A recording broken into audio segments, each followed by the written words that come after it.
সরকারের নির্বাহী বিভাগ দিয়ে আপনাদের বিরুদ্ধে যখন ব্যবস্থা নেওয়া শুরু হবে আপনারা কিন্তু মাঠে টিকতে পারবেন না। আর প্রথম দরকার যারা জুলাই বিরোধী আছেন তাদের মাপ চাওয়া, যে আমরা যে কাজগুলো করেছি জাতির কাছে মাপ চান, চাইয়ে এখন মিলেমিশে চলার চেষ্টা করেন। বর্তমান যে সরকার ক্ষমতায় তারাও এই জুলাইয়ের সুবিধাভোগী সরকার, কারণ এদের বিরুদ্ধে তো বড় একটা জায়গা থেকে অর্থায়ন করা হয়, টাকা দেওয়া হয়, তাদেরকে ফান্ডিং করে রাস্তায় নামানো হয়। মেহের আফরোজ শাওন নিয়ে আসলে নতুন করে কিছু বলার নেই, আমি গতকালকেই তাকে একেবারে দৌলদিয়া পাঠিয়ে দিয়েছি। জুলাই নিয়ে বিভিন্ন পক্ষ, যেমন জুলাই পক্ষে যারা তারা তাদের কর্মসূচি পালন করতেছে মাসব্যাপী, তারপরে জুলাই বিরোধী যারা তারাও এর আপনার পাল্টা দেওয়ার জন্য তারাও রাস্তাঘাটে মাঠে এগুলো করতেছে। এটা আসলে এবার না, গত বছর আমি এইভাবে দেখেছি। তা আসলে এইগুলো করে এরা বোঝাতে চায় যে এই জুলাই যেটা হয়েছে এটা ঠিক ছিল না, ওই পতিত সরকারে ঠিক ছিল। এইভাবে তারা তাদের এজেন্ডা নিয়ে হয়তো কিছু টাকা পয়সা পাইয়ে রাস্তাঘাটে কিছু লোক পাগল সেজে এইগুলো করতেছে। তা আসলে এরা যদি সত্যি সত্যি এই দেশের মানুষ অশান্তি চায় বা তাদের বিরুদ্ধে কিছু করতে চায়, ওরা কিন্তু রাস্তাঘাটে মারধর খাবে। তো এইগুলো আপনারা কেউ করেন না, না করে অন্তত সুন্দর সহ অবস্থানের রাজনীতির পরিবেশ তৈরি করতে হলে প্রথম দরকার যারা জুলাই বিরোধী আছেন তাদের মাপ চাওয়া, যে আমরা যে কাজগুলো করেছি জাতির কাছে মাপ চান, চাইয়ে এখন মিলেমিশে চলার চেষ্টা করেন। আর জুলাই আসলে যেটা হয়ে গেছে, একজন মানুষ মরলেই সেখানে অনেক কিছু হয়, সেখানে 2000 মানুষ জীবন দিয়েছে, 30,000 মানুষ পঙ্গু হয়েছে।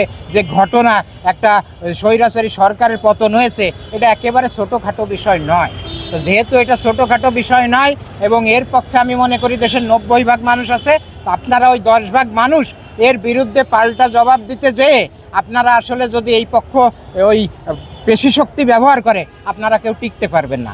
তারপরে এই বর্তমান জামানায় আপনাদের ওই ধৈর্য ধরে চুপচাপ থাকা ছাড়া এই জুলাইয়ের বিরুদ্ধে কিছু করে আপনারা এত বেজ্জতি হবেন সেটা কল্পনাও করতে পারবেন না। তো এইগুলো না করে আপনারা আপনাদের জায়গায় থাকেন, নিজেদের আত্মসমালোচনা করেন, আত্মসমালোচনা করে নিজেদের আত্মাটাকে শুদ্ধ করেন, শুদ্ধ করে আপনাদের কোথায় কি ভুল ছিল সংশোধিত হয়ে নতুন করে কিছু করার চিন্তা ভাবনা করেন। এই জুলাইয়ের বিরোধিতা করে আপনারা হয়তো মাঠে টিকতে পারবেন না। কটূক্তি করতেছেন, যে দেখি জুতা দিয়ে নিক্ষেপ করতেছেন, জুলাই লেখে বিশ্রী ভাষা ব্যবহার করতেছেন লেখে লেখে, এইগুলোর আসলে যুক্তি নাই। কারণ কি, বর্তমান যে সরকার ক্ষমতায় তারাও এই জুলাইয়ের সুবিধাভোগী সরকার, এই জুলাইয়ের মাধ্যমেই তারা আজ ক্ষমতায় আসছে।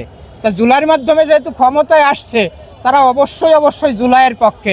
রাজনীতির মাঠে বিভিন্ন তর্ক বিতর্ক আছে এই সরকারি দল বিরোধী দল, এনসিপি, জামাত, বিএনপি এদের মধ্যে, কিন্তু বাস্তবতা হলো ওই জায়গায় তারা কিন্তু এক। এই জিনিসটা আপনারা সবসময় মাথায় রাখবেন, যে ওই আপনারা মনে করতেছেন এই জামাত বিএনপি সংসদে চিল্লাচিল্লি করতেছে, মারামারি করতেছে, রাজপথে একজন আর একজনের বিরুদ্ধে মিছিল দিচ্ছে, এর অর্থ কিন্তু এই নয় যে এই জুলাইয়ের পক্ষের লোকগুলো ভাগ হয়ে গেছে। এটা ভাবার কোনো সুযোগ নাই।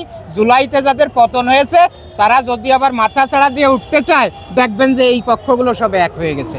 এই অবস্থায় এই জুলাইয়ের বেনিফিশিয়ারি সবচেয়ে বেশি বিএনপি, যারা ক্ষমতায় আসছে। এখন যত চিন্তাই আপনারা করেন, অনেকে বলে যে আমরাও তো ভোট দিছি বিএনপিকে, ভালো কথা, কিন্তু এর অর্থ এই নয় যে জুলাইয়ের বিরুদ্ধে বর্তমান সরকার কাজ করবে। এই চিন্তা করবেন না।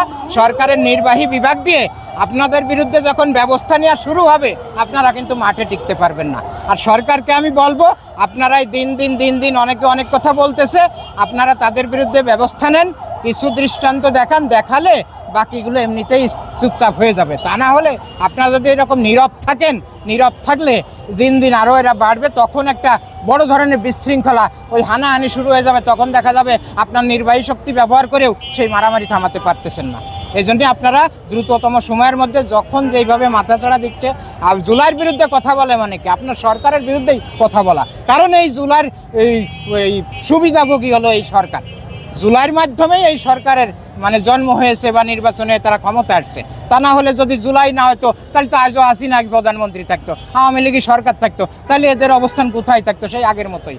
এজন্যই জুলাইয়ের মাধ্যমেই এই সরকার গঠিত হয়েছে, এটা অস্বীকার করার কোনো সুযোগ নেই।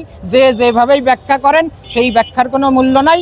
এখন এই জুলাই সম্পর্কে যদি কেউ কোনো বিদ্রূপ মন্তব্য, বিদ্রূপ লেখালেখি করে, তাদের বিরুদ্ধে একটু কঠোর হন।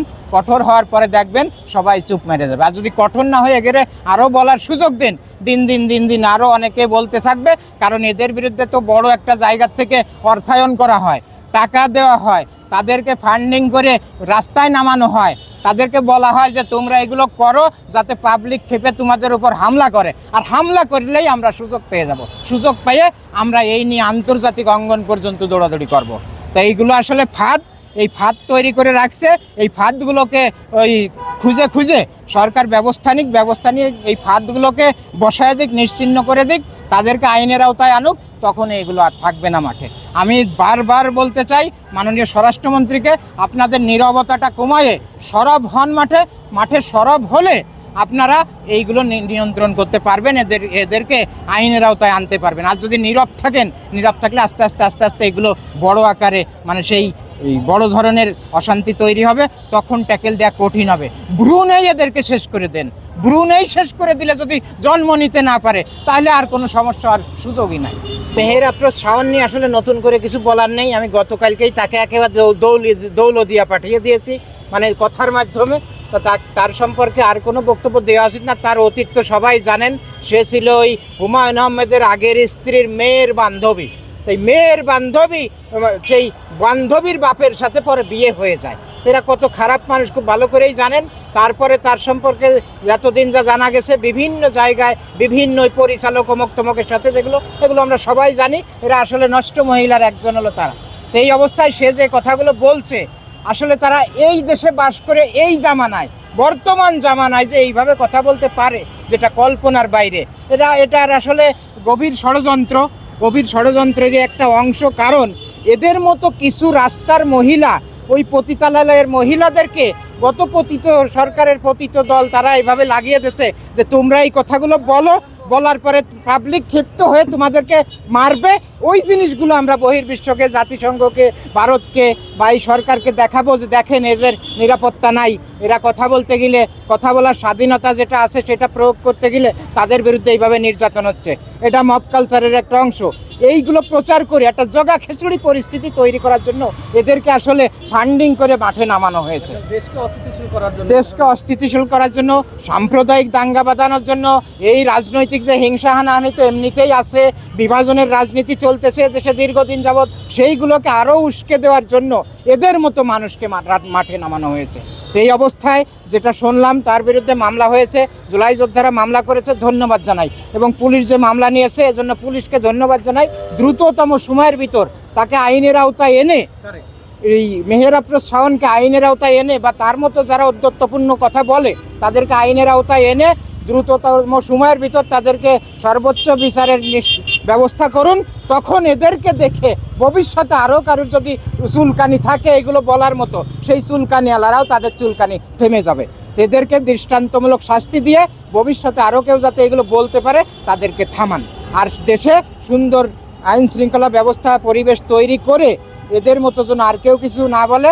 আমরা এই 20 কোটি দেশবিরোধী ষড়যন্ত্র যারা করতেছে বা যারা এইগুলো নিয়ে সামনে এগোচ্ছে বিভিন্ন পরিকল্পনা নিয়ে, সেই দুষ্ট পরিকল্পনাগুলো নস্যাৎ করে দিয়ে সুন্দর একটা পরিবেশ দেশে তৈরি করুন, যেখানে সবাই মিলেমিশে আমরা থাকতে পারি।